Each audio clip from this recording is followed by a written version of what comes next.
Good morning, students. Welcome to back. Today we are going to start our poetry section in standard 10. તો વિદ્યાર્થી મિત્રો, આજે આપણે આપણી ઇંગ્લિશ ટેક્સ્ટ બુકમાંથી પોએમ નંબર 2 પેન્સિલ વિશે અભ્યાસ કરીશું. પોએમ શીખીએ તે પહેલાં વિદ્યાર્થી મિત્રો, આ જે પોએટ્રી સેક્શન છે તેમાંથી તમને બોર્ડની પરીક્ષામાં કેવી રીતે પૂછાય છે તે જોઈએ. તો આ જે પોએટ્રી સેક્શનમાંથી એક સ્ટાન્જા આપેલો હોય છે, એટલે કે કેટલીક લાઇન્સ કવિતાની આપેલી હોય છે અને તેના નીચે 3 પ્રશ્નો આપેલા હોય છે. તમારે જે ઉપરના સ્ટાન્જા છે તે રીડ કરી અને સમજી અને પછી નીચેના 3 પ્રશ્નોના જવાબ લખવાના હોય છે અને તે 3 પ્રશ્નોના 3 માર્ક્સ હોય છે. જનરલી ક્વેશ્ચન નંબર 16, 17 એન્ડ 18 એટલે કે પ્રશ્ન નંબર 16, 17 અને 18 એ આ પોએટ્રી સેક્શનમાંથી આવે છે. એ પણ તમારે જાણવું જોઈએ. હવે આપણે લાસ્ટ લેક્ચરમાં આપણે જે પોએમ શીખ્યા એ પોએમ ફર્સ્ટ કે જેનું ટાઇટલ હતું માય સોંગ. હવે આજે આપણે પોએમ 2 વિશે ભણવાનું છે. આ પોએમનું ટાઇટલ વિદ્યાર્થી મિત્રો એ પેન્સિલ છે, કે તમે બધા પેન્સિલથી તો પરિચિત જ હશો.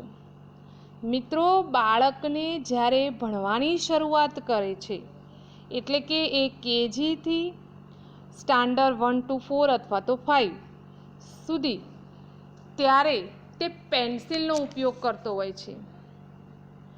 એટલે કે ત્યારથી તેની આ પેન્સિલ એ તેના શિક્ષણનું અને તેનું એટલે કે આપણું પણ એક અભિન્ન અંગ બની જાય છે. તો આજે આપણે એવી જ એક સરસ મજાની કવિતા કે જેનું નામ છે પેન્સિલ વિશે અભ્યાસ કરવાનો છે.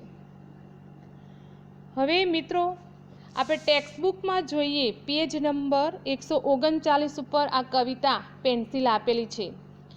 તો પોએમ પૂરી થાય છે, નીચે તેના પોએટનું નામ આપેલું છે અને ત્યાં આગળ 2 નામ છે. એક છે જયંત પરમાર, નીચેની લાઇનમાં લખેલું છે ટ્રાન્સલેટેડ બાય બૈદર બખ્ત.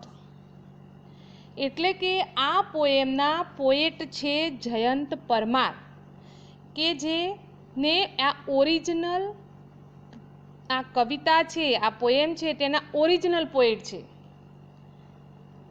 જેમણે આ પોએમ ઉર્દૂમાં લખી હતી, ઉર્દૂ ભાષામાં લખી હતી અને આ પોએમને અંગ્રેજી લેંગ્વેજમાં ટ્રાન્સલેટ કરી છે એ છે બૈદર બખ્ત. આપણે જે ભણવાનું છે તે ઓરિજિનલ પોએટનું ઇંગ્લિશમાં ટ્રાન્સલેશન કરેલ છે તે ભણવાનું છે. So students, first of all we get some information about the Urdu poet Jayant Parmar. તો આપણે જયંત પરમાર વિશે કેટલીક માહિતી મેળવીએ. તો Jayant Parmar born 11th October 1954.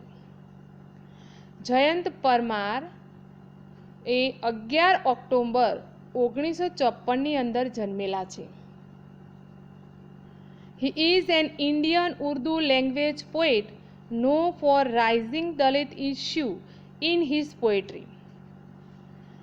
તો આ જે જયંત પરમાર છે તે ભારતના ઉર્દૂ ભાષાના કવિ છે અને તે પોતાની કવિતામાં દલિત ઇસ્યુને દર્શાવે છે. બરાબર. નેક્સ્ટ જોઈએ. Jayant Parmar taught himself Urdu from a language learning guide at age 30 after he developed an appreciation for Urdu poetry while living in a Muslim dominated area in the walled city area of Ahmedabad. હવે આ જે જયંત પરમાર ઉર્દૂ ભાષા કેવી રીતે શીખી, તો આ તેમણે પોતાની જાતે કે જ્યારે તે ઉર્દૂ ભાષાની કવિતાઓના વખાણ કરતાં કરતાં અભ્યાસ કરતા હતા, ત્યારે 30 વર્ષની ઉંમર પછી જ્યારે તે વોલ્ડ સિટી એરિયા ઓફ અહેમદાબાદ એટલે કે જે જૂનું અમદાવાદના મુસ્લિમ ડોમિનેટેડ એરિયા એટલે કે જે વિસ્તારમાં મુસ્લિમ લોકો વધુ રહેતા હોય તેવો વિસ્તારમાં રહેતા હતા, ત્યારે તેમણે આ ભાષા શીખી. નેક્સ્ટ લાઈન જોઈએ. He has published A number of poetry collection. તેમણે ઘણી બધી જે પોએટ્રી કલેક્શન એટલે કે એમનું જે કવિતાઓનું જે કલેક્શન છે, એમનો સંગ્રહ છે, તે પબ્લિશ કર્યું છે એટલે કે પ્રકાશન કર્યું છે, અને તેમની કવિતાઓ લખી પણ છે ઉર્દૂ ભાષામાં. બરાબર. હવે કઈ કઈ કવિતાઓ છે? તો ફર્સ્ટ ઓર ઇન 1998 એટલે કે ઓર એ 1998માં. Pencil or દૂસરી નઝમીન in 2006. તો પેન્સિલ અને દૂસરી નઝમીન એ 2006 એટલે કે 2006. ત્યારબાદ છે મનિન્ડ ઇન 2008. મનિન્ડ નામની જે પોએટ્રી છે તે 2008. અંતરાલ ઇન 2010 એન્ડ ત્યાર પછી જીઓ કોમિટી કે સપને ઇન 2016. એટલે કે તેમણે અંતરાલ એ 2010 અને જીઓ કોમિટે કે સપને એ 2016ની અંદર એમને આ બધી કવિતાઓનું પબ્લિકેશન કરેલું છે. Parmar won the 2008 Sahitya Akademi awards Urdu four pencil ઓર દૂસરી નઝમીન. હવે આ જે જયંત પરમાર છે તેમને સાહિત્ય અકાદમીનો એવોર્ડ એ કે જે ઉર્દૂ ભાષાની અંદર તેમને મળેલો છે 2008માં. અને એમની જે કઈ કૃતિ કઈ કવિતાને આધારે મળેલો છે? તો પેન્સિલ ઓર દૂસરી નઝમીન. એ જે એમનું કામ હતું એના આધારે તેમને આ એવોર્ડ મળેલો છે. His work has been translated into Kashmiri, Punjabi, Hindi, Marathi, ત્યારબાદ બંગલા, કન્નડ, ગુજરાતી, ઓરિયા એન્ડ સ્લોવેનિયા. એમનું જે કામ છે એટલે કે એમની જે એમનું વર્ક છે, બરાબર, એ ઉર્દૂ ભાષામાં તો છે અને ત્યાર પછી ટ્રાન્સલેટ થયેલું છે. તો કઈ લેંગ્વેજમાં? તો કાશ્મીરી. વિદ્યાર્થી મિત્રો અહીંયા જરા મિસ્ટેક છે, ધ્યાન રાખજો. કાશ્મીરી ભાષામાં, પંજાબીમાં, હિન્દીમાં, મરાઠીમાં, બંગાળી ભાષા એટલે પછી કન્નડ, ગુજરાતી, ઓરિયા એટલે કે ઉડીસા જે આપણે ઓરિયા ભાષા કહીએ છીએ, અને સ્લોવેનિયા. આ ભાષાઓમાં એમનું જે વર્ક છે એ કન્વર્ટ થયેલું, ટ્રાન્સલેટ થયેલું છે.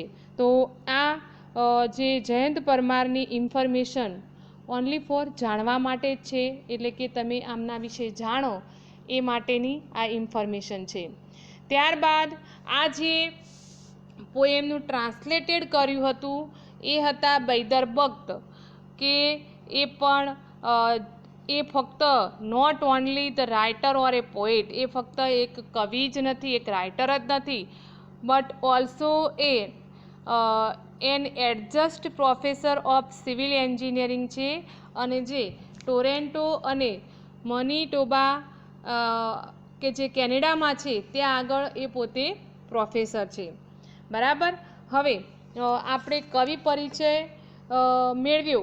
હવે આપણે કવિતાનો ટૂંકમાં સાર જોઈએ વિદ્યાર્થી મિત્રો. તો અહીં આ કાવ્યમાં જે કવિ છે તેમને એક કાગળ, એક દીકરી છે, એક દીકરીની વાત છે, એક કવિની દીકરીની વાત છે, અને તેને પેન્સિલ વડે એટલે કે એક નાનકડી દીકરીએ પેન્સિલ વડે અલગ અલગ ચિત્રો બનાવવાની ખૂબ જ મજા આવે છે. અહીં કવિ છે તે જે કાગળ છે, જે કાગળ ઉપર તે ચિત્રો બનાવે છે તેને આકાશ સાથે સરખાવે છે, અને જે છોલેલી જે પેન્સિલ છે, જે અણી કાઢેલી એ પેન્સિલ છે તેને જ્યોત સાથે સરખાવે છે, મીણબત્તીની જે જ્યોત હોય તેની પ્રકાશ સાથે સરખાવે છે. તો કવિની કલ્પના પણ અહીં સુંદર મજાની છે. તો આ જે નાનકડી દીકરી છે તેને ચિત્રો દોરવાની ખૂબ જ મજા આવે છે. તેને અહીં મજાના ચિત્રો બનાવ્યા છે વિદ્યાર્થી મિત્રો. હવે જેમ કે આપણે એના વિશે જ અભ્યાસ કરવાનો છે, કયા કયા ચિત્રો બનાવ્યા છે તે વિશે આપણે જોવાનું છે. એ ચિત્રોમાં જોઈએ તો ચશ્માવાળો મોર, રોડ પર ચાલતું વિમાન, ઉડતી માછલી વગેરે જેવા કલ્પનાના ચિત્રો તે દીકરી, નાનકડી દીકરી દોરી રહી હોય છે, અને તે વખતે તે ખૂબ જ આનંદ માણી રહી હોય છે. ચિત્રો દોરતી હોય છે એટલે ખૂબ જ એનું જે આનંદમય હોય છે. તે સમયે તે આ જે પેન્સિલની અણી કાઢે છે, શાર્પનર એટલે સંચો, ત્યારે કવિને એવું લાગે છે કે આ પેન્સિલ પર જ્યોત પ્રજ્વલિત થતી હોય, બરાબર. અને જ્યારે દીકરી દ્વારા આ કાગળ ઉપર ચિત્રો દોરાય છે ત્યારે કાગળ જાણે અજવાસ પામતો હોય તેવું કવિને લાગે છે. આમ આ કવિતા સુંદર મજાના ભાવો છે તે આપણે પહેલા પાઠમાં જોવા મળે છે. ત્યારબાદ બીજા પાઠમાં આપણે જોઈએ તો આ જે ભાવ હતો તેમાં કવિએ કેટલો ફેરફાર કરીને તેનું વર્ણન કર્યું છે. હવે આ દીકરીને હોમવર્ક કરવાનું છે, એટલે કે એના સ્કૂલના શિક્ષકે તેને હોમવર્ક એટલે કે ગૃહ કાર્ય આપેલું છે. તે જ પેન્સિલ વડે તે દીકરી કે જે આ સુંદર મજાની છોલેલી પેન્સિલની હોય છે તેનાથી તેને હોમવર્ક કરવાનું હોય છે. અને જ્યારે તેને હોમવર્ક કરવું ગમતું નથી ત્યારે તે ગુસ્સામાં એ જે પેન્સિલ હોય છે છોલેલી તેની અણી ભાગી નાખે છે. અને હવે કવિની એ સુંદર કલ્પના છે કે હવે જે પેન્સિલની અણી ભાગી જાય છે અને હવે કાગળ ઉપર ફક્ત ધુમાડો જ છે તેવું લાગે છે. એટલે કે કાગળ અણી ભાગી જાય છે એટલે કાગળ ઉપર તેનો સ્મોક છે, ધુમાડો છે, કોઈ પણ પ્રકારનું અજવાળું દેખાતું નથી. હવે આપણે આ રીતની આ પોએમ સરસ મજાની એક પોએમ છે, અને હવે આપણે આ પોએમનું ડિટેલમાં અભ્યાસ કરવાનો છે.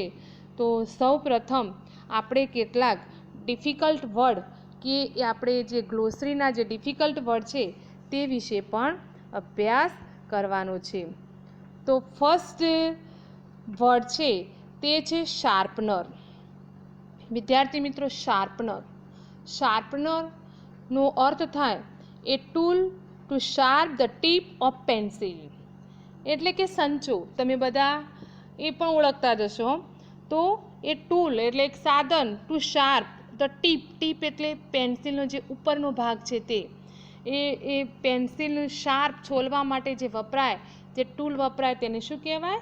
શાર્પનર, એટલે કે સંચો. બરાબર. અહીં આ કવિતામાં શાર્પનર વડે દીકરી પેન્સિલને છોલે છે, બરાબર, એને છોલે છે એટલે શાર્પનર. ત્યારબાદ સેકન્ડ વર્ડ છે to light. To light means to illuminate, એટલે કે પ્રગટાવવું. ત્યારબાદનો વર્ડ છે કન્વર્સેશન. Conversation means talk.